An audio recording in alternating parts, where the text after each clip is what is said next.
না লি জাহান্নামা কাসীরাম মিনাল জিন্নি ওয়াল ইনস, আমি জিন জাতি আর মানুষ জাতির জন্য আমি জাহান্নাম, অধিক জিন জাতি আর মানুষ জাতি তারা জাহান্নামে যাবে, এই জন্য আমি জাহান্নামকে তৈরি করেছি। বলেন ইন্না লিল্লাহ। কার জন্য জাহান্নাম তৈরি করছে? মানুষ জাতি আর জিন জাতির জন্য। আবার কোরআনের অন্য জায়গাতে আছে যে অকুদুহান নাস ওয়াল হিজারা, মানুষ আর পাথরের জন্য আল্লাহ দোজখ তৈরি করেছেন। তো কোন মানুষের জন্য আল্লাহ জাহান্নাম তৈরি করলো? জাহান্নামী থাকবে তারা কারা? এখানে আল্লাহ তাআলা পরবর্তী কথাতে বলতেছেন যে লাহুম কুলুবুল লা ইয়াফকাহুনা বিহা, যাদের আমি আল্লাহ সুন্দর বোঝার জন্য, গবেষণা করার জন্য একটা দিল দিছি, মন দিছি, জান দিছি, প্রাণ দিছি, যারা বোঝার জন্য আমি তাদের দিল অন্তর দিছি, যারা বুঝাই বোঝে না। তারপর আল্লাহ বলতেছে ওয়ালাহুম আয়ুনুল লা ইবসিরুনা বিহা, আল্লাহ বলতেছে আমি তাদের দেখাশোনা করার জন্য সুন্দর দুইখানা চক্ষু দান করেছি, কিন্তু তারা দেখায় দেখতেছে না। আবার আল্লাহ বলতেছে ওয়ালাহুম আযানুল লা ইয়াসমাউনা বিহা, আমি আল্লাহ তাআলা তাদের শোনার জন্য দুইটা কান দিয়েছি, যারা শুনেই শোনে না। এই কথাগুলা কার? আল্লাহর কথা। আল্লাহ বলতেছে এরা কারা? যারা দেখেই দেখে না, বুঝাই বোঝে না, শুনেই শোনে না। এরা কেমন? এই লোকগুলা কেমন? আল্লাহ বলতেছে এই লোকগুলার চাল এমন, উলাইকা কাল আনআম, এই লোকগুলাই যারা দেখে না, বুঝাই বোঝে না, শুনেই শোনে না, এই লোকগুলাই হলো চার পাওয়া জানোয়ার। এটা আমি আমিনুল্লাহ বলতেছি না, অনেক হুজুর আছে। আনআম মানে চতুষ্পদ জন্তু, মানে জানোয়ার। তো চার পাওয়া জানোয়ার তো অনেকগুলাই আছে, নাই? কুকুর, ভেড়া, বাঘ, ভাল্লুক, তারপরে আপনার গরু, বাছুর, ঘোড়া ইত্যাদি। তা আল্লাহ বলতেছে উলাইকা কাল আনআম, এরা হলো চার পাওয়া জানোয়ার। তারপর আবার বলতেছে বাল হুম আদল, তার চাইতেও তারা নিকৃষ্ট। নাউযুবিল্লাহ। আচ্ছা আপনারা বলেন তো, কে বোঝে না? কে বোঝে না? সবাই বোঝে কোনটা ভালো, কোনটা মন্দ, কোনটা ন্যায়, কোনটা অন্যায়, কোনটা সত্য, কোনটা মিথ্যা, কোনটা নেকি, কোনটা ফাঁকি, কোনটা সার্থক, কোনটা নিঃস্বার্থ। বাংলাদেশের এমন কোনো মানুষ অজানা নাই, ঠিক কিনা? এরপর আল্লাহ বলতেছেন উলাইকা হুমুল গাফিলুন, তারা বোঝে, তারা শোনে, তারা দেখে, কিন্তু তারা হলো আলসা। গাফেল মানে কি? এরা হলো আলসা, নিজের কাম করতে কোনো আলসামি নাই। এই যে কনকনা শীত, এই যে দেখা যাচ্ছে, এই যে আমাদের কি বলে এটা, এই আমতলির থেকে শুরু করে মোকামতলার দুই সাইডে যতগুলো কফির আবাদ, আপনাদের মেদিনীপাড়াতেও কম। এই যে কনকনা শীত, কম্বল সারা বক করছে, চেতন পাসনি, মানে ট্রাক এসে বসে আছে। আর যদি ফজরের নামাজের সময় ডাক দেওয়া হয়, আজান দিছে, বেল উঠছে, আল্লাহর কাদের বেলায় ফাঁকি, আর নিজের কাদের বেলায় মারতেছে জোরে জোরে ঝাঁকি। শয়তান দূরে থেকে করছে, তোরা তো আমার চাইতে বুড়া শয়তান, তোদেরকে না ভালো করে দেখি। নেকি ওয়াজ করে কি হবে? ওয়াজ করা হবে নাকি? কোনো লাভ নাই। খাওয়া, কওয়া, শোনা, যাওয়া, ওই যা আছে ঠিক তাই। ওই যে আমার এক জ্যাঠো ছিল, জ্যাঠো বড় আব্বা, তো তাবলিগ জামাতের হুজুরেরা গেছে, তো বলতেছে চাচা মিয়া আমরা আপনাদের মসজিদে আসছি কালেমার দাওয়াত নিয়ে, তো আপনি মাগরিবের সময় আসবেন। তা কছে কে রে? আমাদের খেয়ার এলাকার মানুষ। তো কয় কে রে, তোরা কোন কালেমার দাওয়াতলে আসিস? তা করছে লা ইলাহা কলমা। কই ওটা তো আমি অনেক আগে মুখস্থ করছি। সর, ওটা বাদে কিছু আছে? কয় না। কয় তাহলে যা। ওই কথা তো ঠিক আছে, কি ঠিক নাই? আমরা যে কালেমা পরে বলতেছি আমরা মুসলমান, এই কালেমা হিন্দু দাদারাও সুন্দরভাবে জানি না সুন্দরভাবে জানি। তাহলে আমি কোরআনের একটা আয়াত বললাম, যারা বুঝাই বুঝে না, দেখাই দেখে না, শোনাই শোনে না, তারা সার পাওয়া জানোয়ার।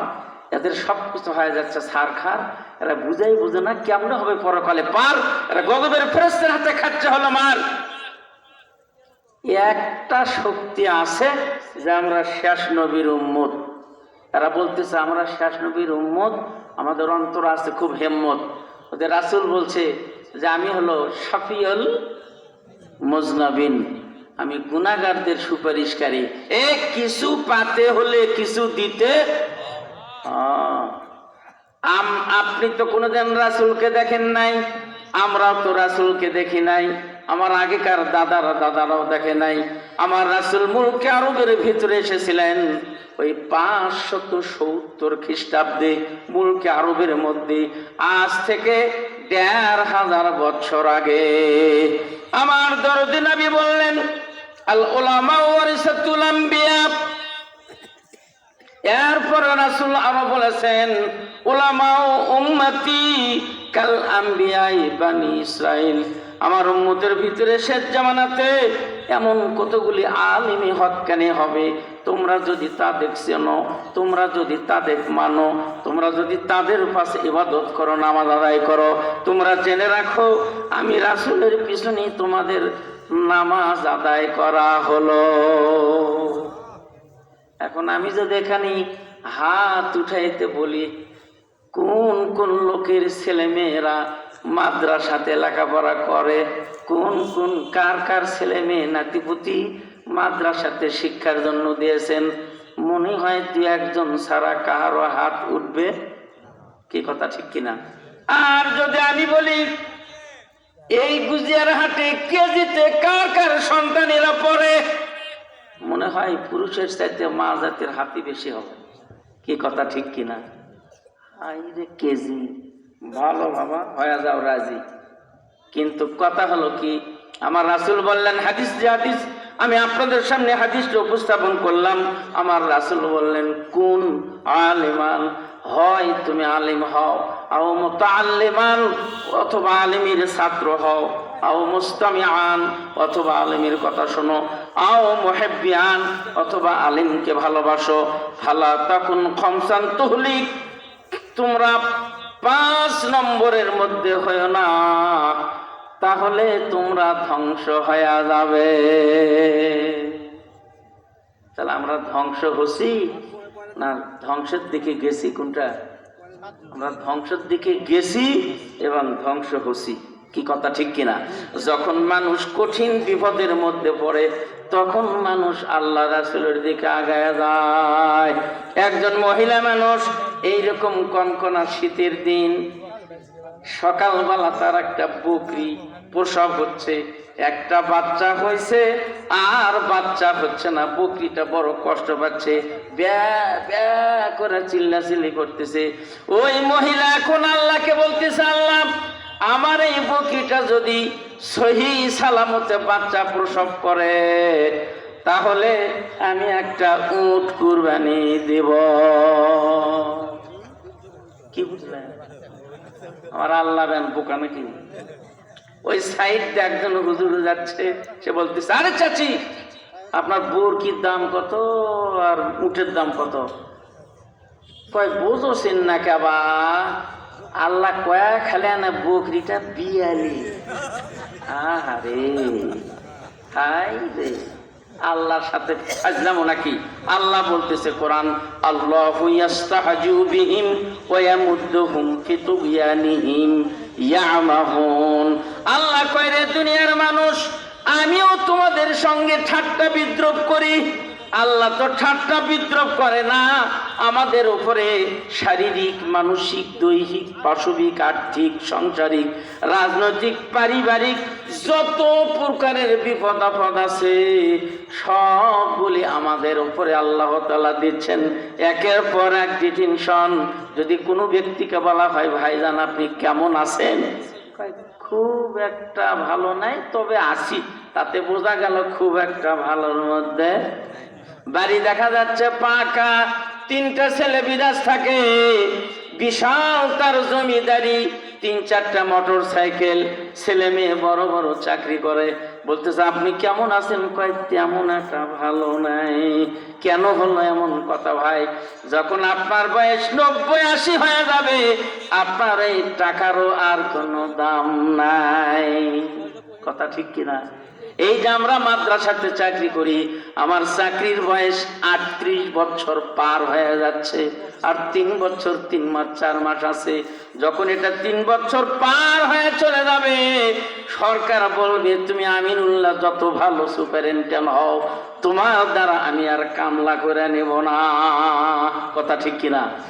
এই দুনিয়ার যদি একটা নিয়ম এরকম হয়, বয়স যদি সার্টিফিকেটের 60 বছর পার হয়ে যায়, যদি সরকার আমাদের কোনো দাম না দেয়, আল্লাহ তাআলা আপনার কতটুকু আয়ুষ্কাল যে দুনিয়াতে পাঠাইছেন, এই দিন যখন আপনার পরিসমাপ্ত হবে তখন আল্লাহ বলবে তোর আর দুনিয়াদারি করার মতো কোনো সুযোগ দেওয়া গেল না।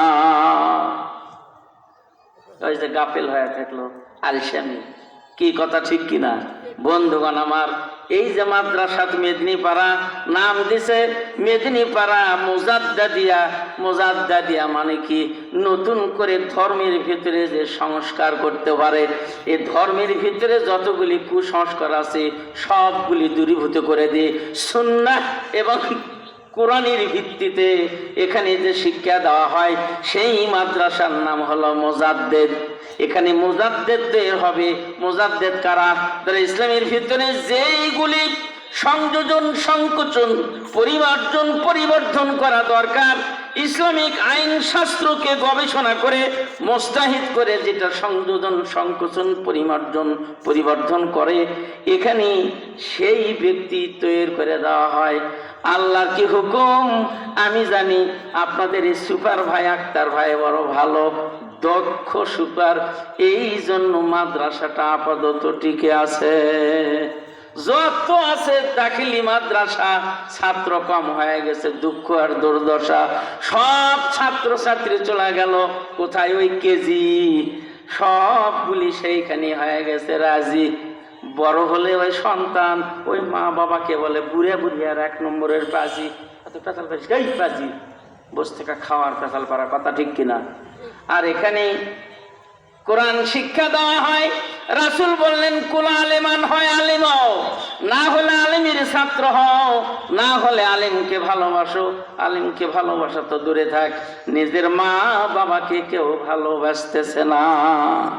কয়েকদিন আগে ফেসবুকের ভিতরে দেখলাম জাহাঙ্গীরনগর বিশ্ববিদ্যালয়, সেখানে এই আপনার অর্থনীতির একটা প্রফেসর, তার 2-3টা ছেলে মেয়ে, লক্ষ লক্ষ কোটি কোটি টাকা, শেষ বয়সে কোনো ছেলে তার দায়ভার নিচ্ছে না, তাকে বৃদ্ধাশ্রমে যায় থাকতে হলো। আর এই কোরআন শিক্ষা যদি থাকতো, আল্লাহ বলতেছে ওয়াকাদা রাব্বুকা আল্লাহ তা'বুদু ইল্লা ইয়্যাহু ওয়া বিল ওয়ালিদাইনি ইহসানা। কোরআন বলতেছে আল্লাহ তাআলা হুকুম দিচ্ছে, নির্দেশ দিচ্ছে, আল্লাহ তাআলার যত হুকুম আহকাম সবগুলি প্রতিপালন করার পর, আমার রাসূলের তরিকা সবকিছু মানার পর, তারপরে তোমরা মা বাবার সেবা করবে। আল্লাহর ইবাদত করার পর আল্লাহ তাআলা বলতেছেন, আল্লাহ এবং রাসূলের যাবতীয় হুকুম হাকাম তামিল করার পর তোমরা তোমাদের মা আর বাবাকে তোমরা কি করবে? ভক্তি শ্রদ্ধা করবে। রিজা রব্বি রেজা ওয়ালিদি, শক্তি রব্বি শক্তি ওয়ালিদি। মা বাবার সন্তুষ্টিতে আল্লাহ তাআলা সন্তুষ্ট, মা বাবার অসন্তুষ্টিতে আল্লাহ তাআলা অসন্তুষ্ট। এই হাদিসের ব্যাখ্যার ভিতরে দেখলাম কোন ব্যক্তি যদি তার মা বাবার মনে কষ্ট দেয়, ওই ব্যক্তির ফরজ, ওয়াজিব, সুন্নত, নফল, মুস্তাহাব যত আমল থাকুক না কেন কোনোটাই আমার আল্লাহর দরবারে কবুল হবে না। কোথায় যাবে? ধুইয়া খান 43 বার হজ করা। বন্ধুগণ আমার, আফসোস করে বলতে হচ্ছে, ছোটবেলা আমাদেরকে ইংরেজি প্রফেসর পড়াইছেন, education is a backbone of a nation, শিক্ষাই হলো জাতির মেরুদণ্ড। এখন দেখতেছি শিক্ষা হয়ে গেছে সব কিছু জগা খুচরা, সব হয়ে গেছে লন্ড ভন্ড, এখন আর আসল শিক্ষা নাই। আমারই ছাত্র ডিফেন্সের অফিসার হয়েছে, আমারই ছাত্র আর্মির অফিসার হয়েছে, আমারই ছাত্র ফাজিল মাদ্রাসার অধ্যক্ষ হয়েছে, আমারই ছাত্র কেন্দ্রীয় মসজিদের ইমাম হয়েছে, আমারই ছাত্র সে হাই স্কুলের মৌলানা টিচার হয়েছে। আমি ওই হুজুর এখনো আছি, এখন আমরা ছাত্র ছাত্রীকে পড়াইতেছি, আগেকার পড়া তো আর নাই। বলতেছে হুজুর আগেই তো ভালো ছিল, এখন কেন হয় না? ক্লাসের খাতা যদি অভিভাবক থেকে বার করে দেই, আমি নিজে সুপার সাহেব এক বাচ্চার বাড়িতে 3 দিন গেলাম, যা বলতেছে কি ব্যাপার, আপনার ছেলে সিয়াম কোথায়? তা করছে হুজুর মাদ্রাসা গেছে তো সকালে বইলে, বলে 3 দিন থেকে মাদ্রাসায় যায় নাই। তো আর আব্বা কোথায়? কয় বিদেশ। তুমি কে? কয় আমি মা। মা বলতেছে বই পুস্তকলে তো চলে গেছে মাদ্রাসায়, বলে 3 দিন থেকে যায় নাই, পড়াবো কেমন করে? কুসু ক্লাসে যদি না থাকে। আবার কেজি স্কুলে মাও গেছে, ভাত সাজা নিছে, তারপরে টিফিন কেড়ে নিছে, গাড়ি আসছে, মা সাথে আছে, তাও বলতেছে আগে 20টা টাকা দে, নাহলে স্কুলে জমই না। বিদেশ থেকে বাবা বলতেছে এই সোল কি কয় তাই শোন, তোর বাপের টাকা পড়া হবি নাকি? আমার কথা বলতেছে, আমার 6 মাসে একটা 5 টাকি পাওয়া যায়, পাচ্ছে 6 মাসে 5 টাকি পাচ্ছে, দাড়ি সাদা হয়ে গেছে, 6 মাসে 5 টাকি পাওয়া যায়নি। আমি জাগির বাড়িতে 6 মাস থাকার পর বাড়িতে আসা আব্বাকে বলতেছে আব্বা আমাকে না 5টা টাকা দেন। দেখো বাবা তোমার আম্মু কো? তা আমি মাকে যা বলতেছে মা আমি জাগির বাড়ি যাচ্ছি, আমার মা খুব রাগী। তা আমি বলতেছে মা আব্বা আমাকে 5টা টাকা দিতে বলতেছে। তা আমাকে বলতেছে কি তোর তো লেখাপড়া হবি না, তুই তো খারাপ হয়ে গেছু, এই টাকা কি করা লাগবি? 3 বেলা জাগির বাড়ি থাকিস, পড়বু লেপু, তো তুই টাকা কি করা লাগবি? আমি তো না দিলে তাও হতো যে টাকা নেই, তাও না হয় মেনে নিতে, আমাকে যেভাবে বকনে দিছে। আমি আস্তে করে কাঁদতে কাঁদতে বাইরে হয়ে চলে যাচ্ছি। আব্বা বুঝতে পারছে যে ছেলেক মনে হয় টাকা দেয়নি, বরং রাগারাগি করছে। আব্বা দৌড়ে গিয়ে আমাকে কোলে নিয়ে বলতেছে বাবা কি হচ্ছে, কান্দো কেন? তা আমি আর আব্বাকে বলতেই পারতেছি না। পরে আব্বা গিয়ে আমাকে 5 টাকার ডবল 10 টাকা নিয়ে দিল। আমার কাঁদন থেমে গেছে, আর আমি মনে মনে বলতেছি আমার 10 টাকা হচ্ছে, কি খুশি। আর এখন 10 ক্যাশ 1000 টাকা দিলে তো দূর 1000 টাকা, এটা টাকা নেই।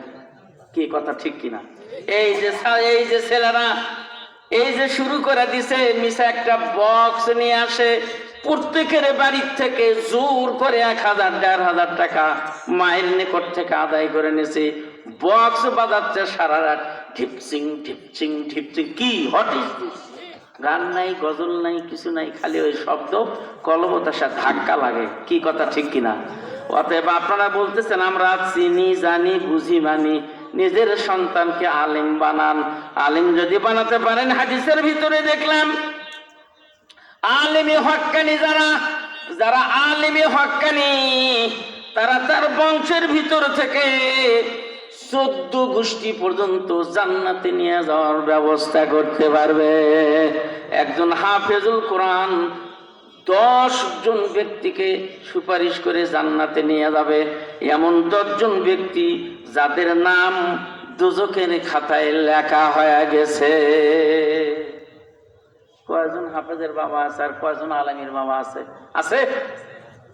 আমার এক বন্ধু লোক আমাকে বলতেছে এই মাওলানা ভাই তুই আমার বড়, অনেক বড়। তো বলতেছে আমার ফুফাতো ভাই বলতেছে, তুই তো ভাই অনেক জায়গায় টস করিস, সবাই তোকে ভালোবাসে, তো তোর যদি কোনো সমস্যা হয়, তোর ভাতিজা লন্ডন থেকে পিএইচডি, এই যে মামলা মোকদ্দমা কি বলে ওটা, উকিল না ব্যারিস্টার নাকি, তো বলতেছে তোর যদি কোনো সমস্যা হয় তোর ভাতিজার কাছে থেকে সেই মামলা মোকদ্দমা সারে নিতে পারিস।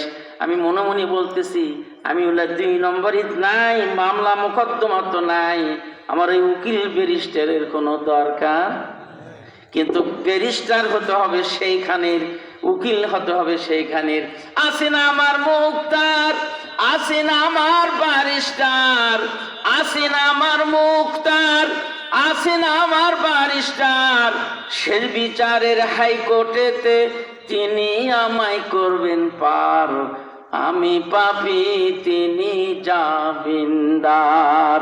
সেই দিনের সেই স্টেশনে থাকবে নানান প্যাসেঞ্জার, দূর তো জানি পার হবে সেই, টিকিট কাটায় আছে যার, টিকিট কাটায় আছে যার। ও মনোরে হে,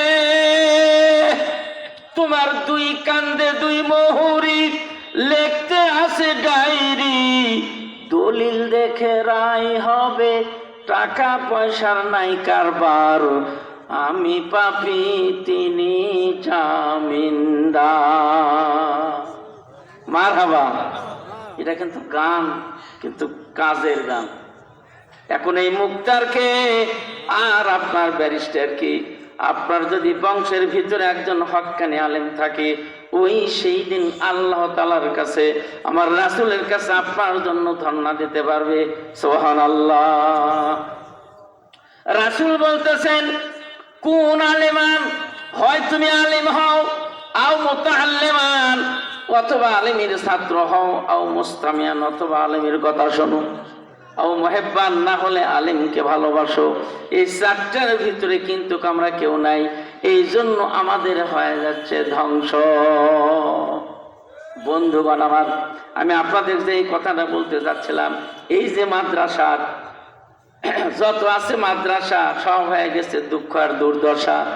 তার মানে ছাত্র ছাত্রী খুব একটা দেখা যাচ্ছে না, জোর করে কাম হয়।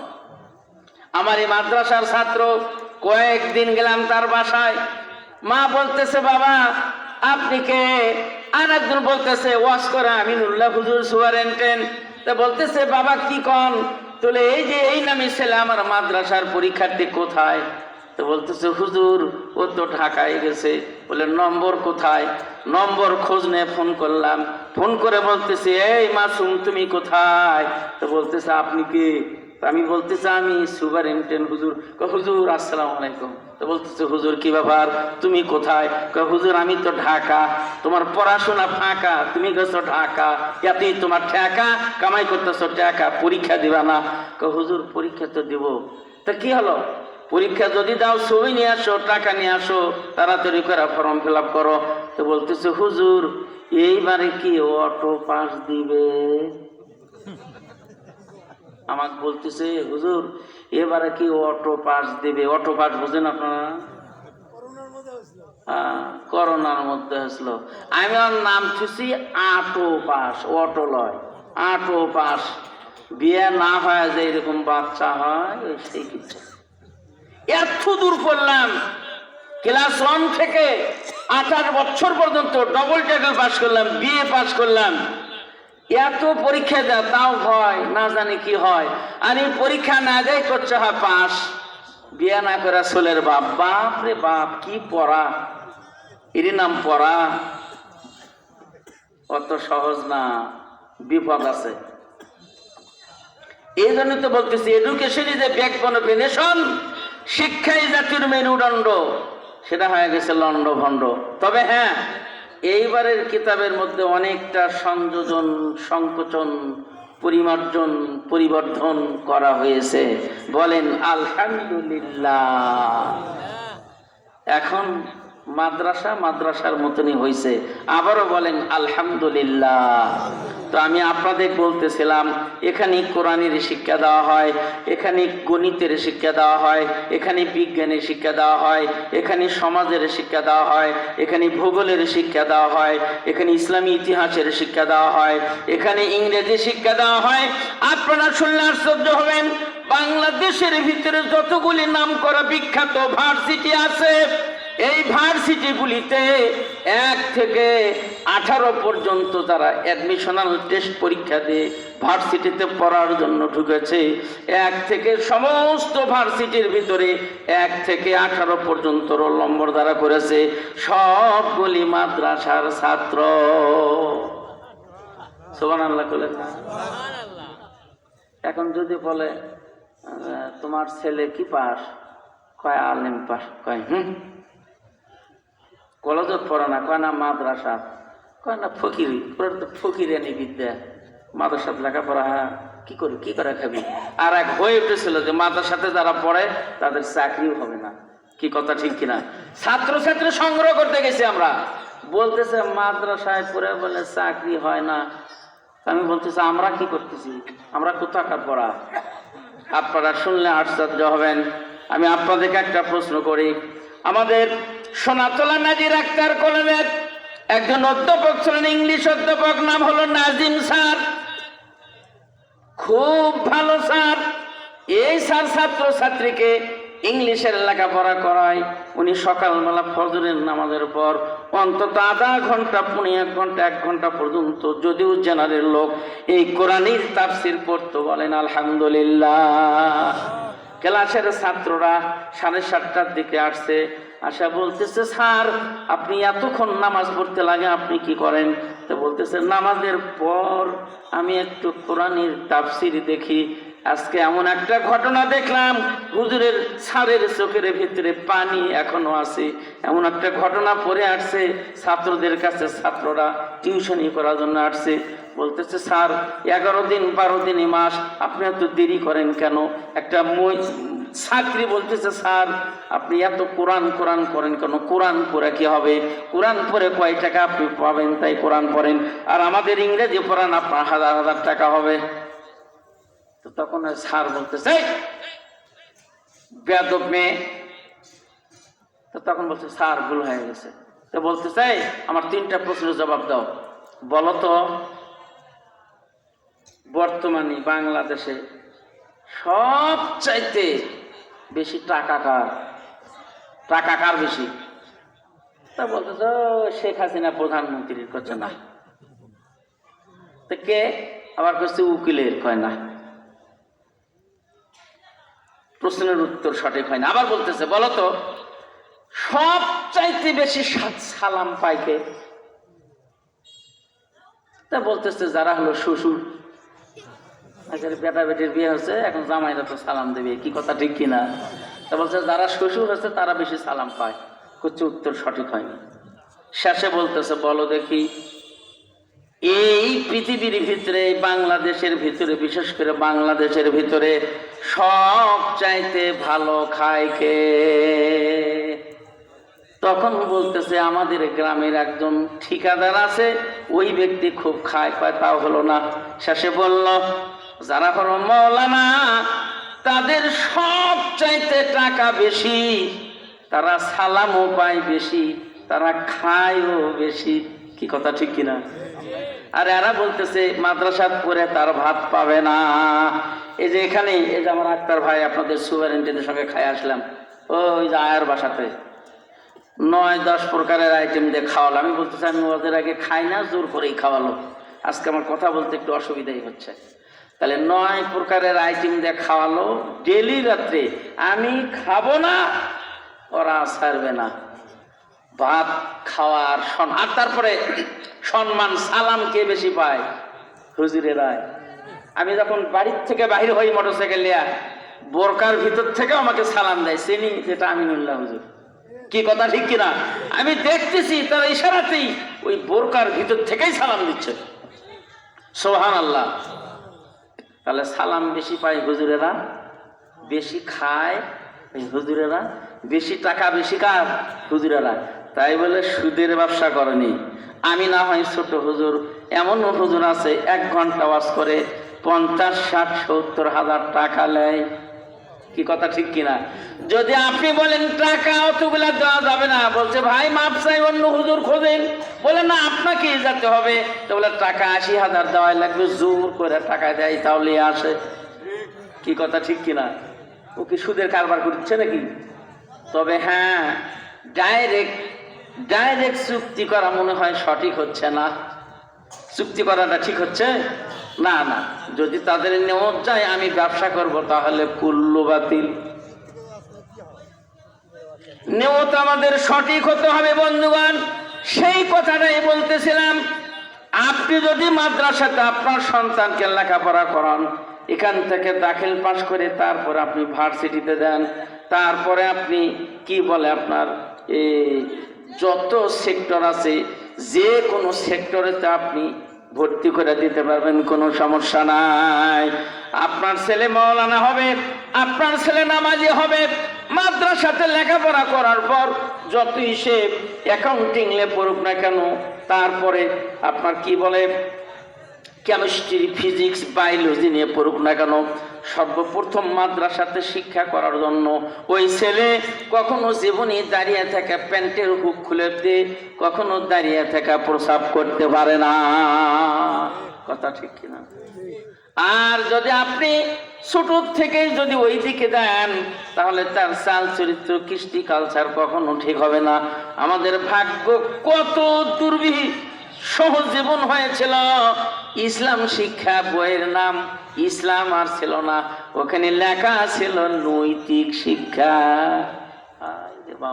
মানে ইসলাম শব্দটা মনে হয় জঘন্য হয়ে গেছে, বলেন নাউজুবিল্লাহ।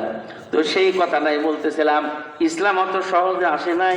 আমাদের অনেক আগে হুজুরেরা অনেক প্রকারের অনেক কাজ করেছে, বলেন সুবহানাল্লাহ। আমরা তো তৈরি করা বাপ দাদার ঘর পাইছি, সংসার করে করে খাচ্ছি। ইসলামে তো সহজ না বন্ধুগণ আমার।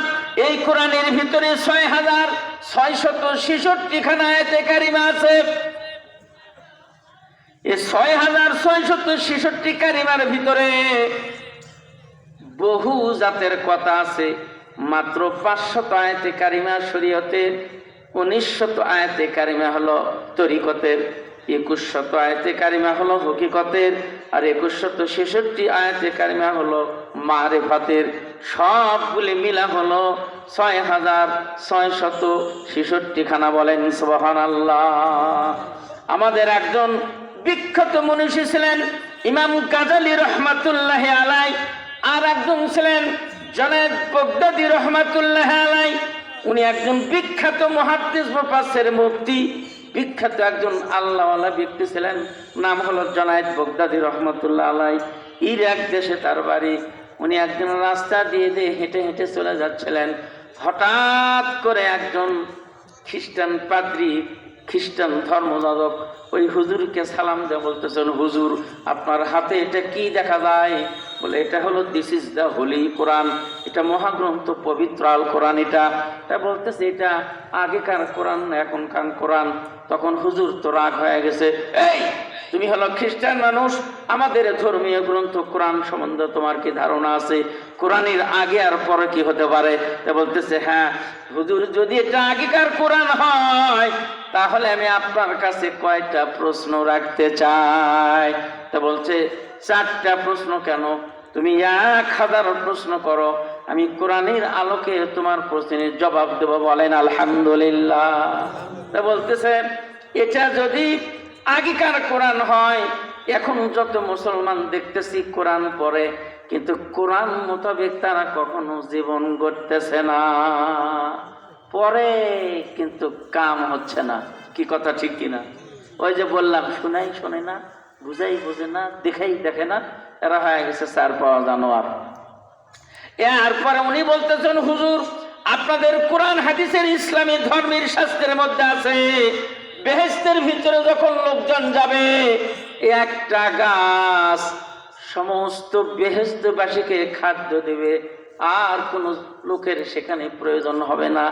একটা গাছ কেমন করে এতগুলি লোকের খাদ্য দেয়? এটা তো আমার মাথায় ঢোকে না, এটা কিভাবে আপনি আমাকে বোঝাতে পারেন? 2 নম্বর প্রশ্ন করলেন, আপনারা বলেন যে মায়ের পেটের না, আপনারা বলেন যখন কোনো মানুষ মৃত্যুর কোলে ঢলে পড়ে যায়, তার ভিতর থেকে একটা জিনিস বাহির হয়ে কোথায় যায়? ওই মানুষটা আবার কেমন করে জীবিত হবে? বলতেছে ওই মানুষটা আবার কেমন করে জীবিত হবে, কিন্তু সেটার ব্যবস্থা কেমন করে বোঝা যায়? এরপরে তিনি প্রশ্ন করলেন, বেহেশতের ভিতরে অনেক জাতের গাছ থাকবে, একটা আমের 70 প্রকারের স্বাদ হবে।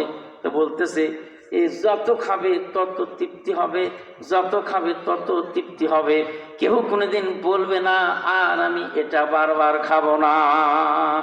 আর একটা কথা বলছেন যে কোরআনের ভিতরে এমন একটা বেহেশতের ভিতরে এত খাদ্য খাবে কিন্তু তাদের নাকি পায়খানা হবে না।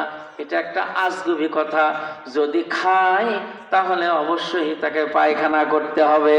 কিন্তু আমরা হাদিসে পড়েছি বেহেশতের ভিতরে কোনো হাম্মামখানা নাই, বেহেশতের ভিতরে কোনো গোসলখানা নাই, বেহেশতের ভিতরে কোনো প্রসাবখানা নাই, বাথরুম নাই।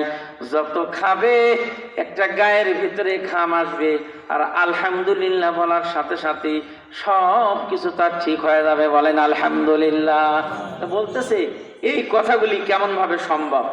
তখন হযরত জুনায়েদ বাগদাদী রাহমাতুল্লাহ আলাইহি বলতেছেন, এই একটি গাছ বেহেশতের সব ব্যক্তিকে খাদ্য খাওয়াবে, বিশ্বাস হয় না বলে না? তখন বলতেছে দুনিয়ার একটা বাস্তব উদাহরণ দিয়ে জানা দেই।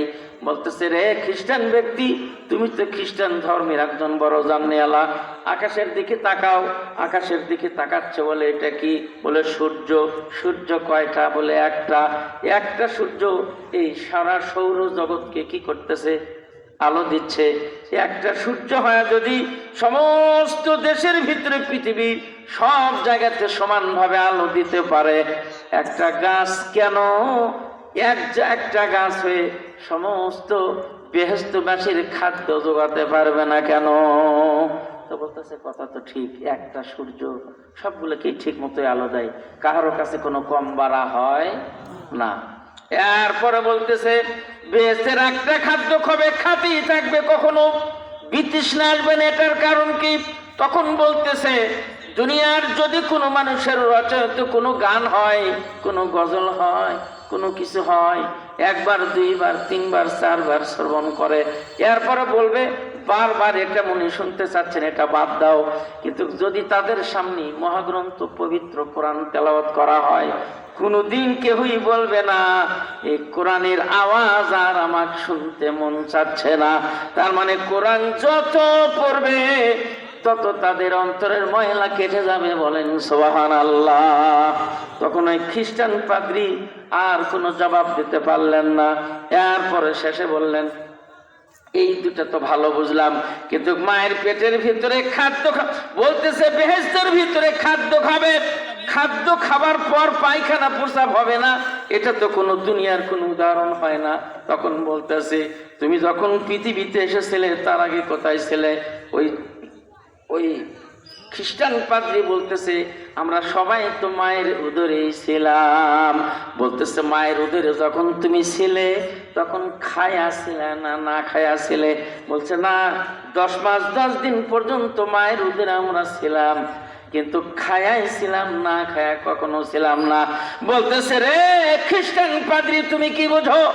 মায়ের উদরে তুমি যদি 10 মাস 10 দিন পর্যন্ত খাদ্য খায়া থাকো, তোমার সেখানে পায়খানা প্রস্রাব করার কোনো জায়গা ছিল কি না? কই না।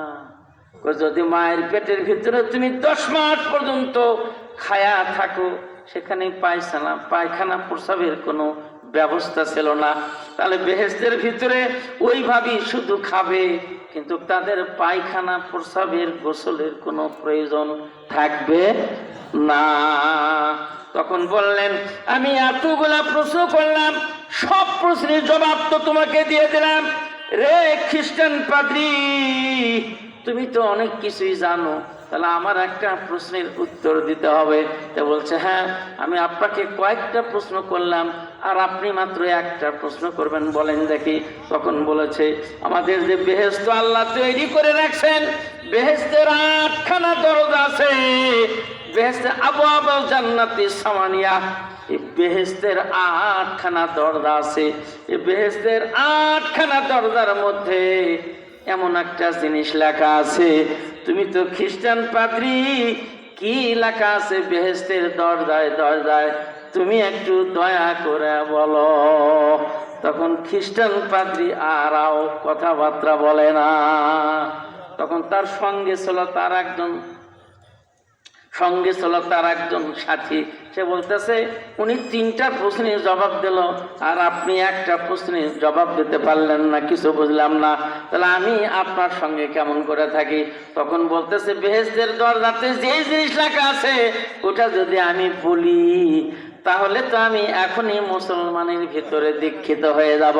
তার মানে বেহেশতের দরজায় লেখা আছে কালেমা লা ইলাহা ইল্লাল্লাহু মুহাম্মাদুর রাসূলুল্লাহ সাল্লাল্লাহু আলাইহি ওয়াসাল্লাম। তাহলে আমরা কি দুনিয়ালে পাগল হব না পরকালেরও কিছু করা দরকার? পরকালেরও কিছু করা দরকার। শুধু 3-4 জন বললো, পিছনের লোকের মনে হয় পরকালের দরকার নাই। আমার বানানো কথা না, কোরআন বলতেছে, আল্লাযী খলাকাল মাউতা ওয়াল হায়াতা। আল্লাহ বলতেছে, আল্লাযী খলাকাল মাউতা, আল্লাহ বলতেছে আমি সর্বপ্রথম তোমাদের মৃত্যুটা তৈরি করেছি। কি তৈরি করেছেন? প্রথমে আমাদের মৃত্যু তৈরি করেছেন, এরপরে আল্লাহ বলতেছেন অল হায়াতা, তারপরে তোমাদের জীবনটা তৈরি করেছি।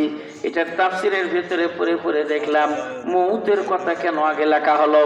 এখানে বলা হচ্ছে মানুষ যখন মৃত্যু হয়, মৃত্যু হবার পর কোথায় যায়, কেমন করে যায়, কোন রাস্তা দিয়ে যায়, কে নিয়ে যায়, কত দূরে চলে যায়, সেই জায়গার খবর আমার আল্লাহ সারা দুনিয়ার আর কোনো ব্যক্তি জানে না।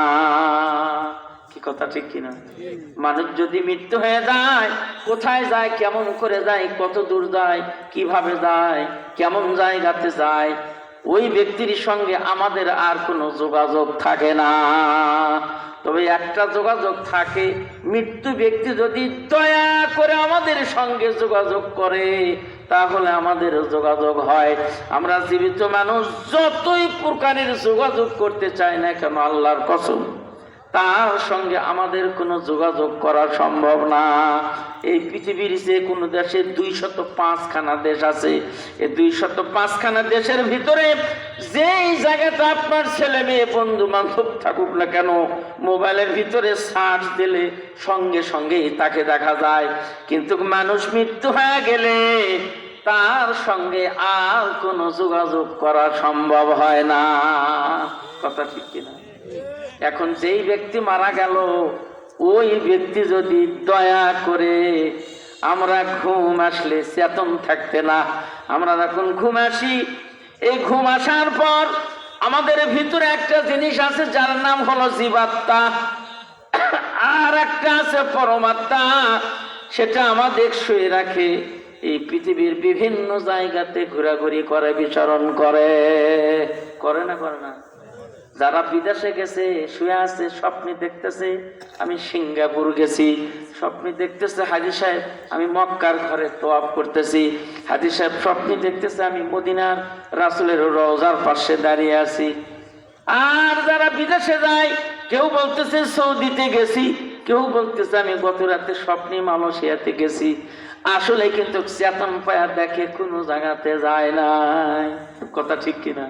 তাহলে আপনি যখন শুয়ে যাবেন, শুয়ে যাবার পর আপনার পরমাত্মা যেটা, এই পরমাত্মার সঙ্গে যেই ব্যক্তি মারা গেছে তার পরমাত্মা যদি তার সঙ্গে যোগাযোগ করে, কানেকশন করে, স্বপ্নিতে যদি তাকে দেখে, ভাই তুমি তো মরে গেছো,